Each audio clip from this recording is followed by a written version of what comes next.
ছিল, চুল ছিল, রং ধরা যৌবন, জং ধরে শেষ। এই তো জীবন। This is the circle of life. এটাই লাইফ। এই যে পাকতেছে এইখানে, এইখানে পাকতেছে। This is life. তো মানুষ বুড়ো হতে চায় না। এখন দেখবেন যে অনেক শ্যাম্পু বেরোইছে, শ্যাম্পু অ্যান্টি এজিং শ্যাম্পু। কি এজিং? Anti ageing. ক্রিম বের হয়েছে, ক্রিম অ্যান্টি এজিং ক্রিম। এটা বলে অ্যাট্রাকশন লাগায় আর কি, যেটা মাখলে মানুষ আর বুড়ো হয় না। এই শ্যাম্পু দিলে মানুষ আর বুড়ো হয় না। ভারতের একজন ধনকুবের আছে, নাম শুনেছেন না? মুকেশ আম্বানি।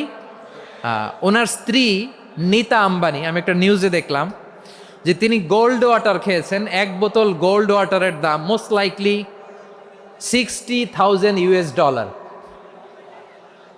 $60,000 এক বোতল গোল্ড ওয়াটার। কেন? এটা খেলে বার্ধক্যের ছাপ নাকি চেহারায় লাগে।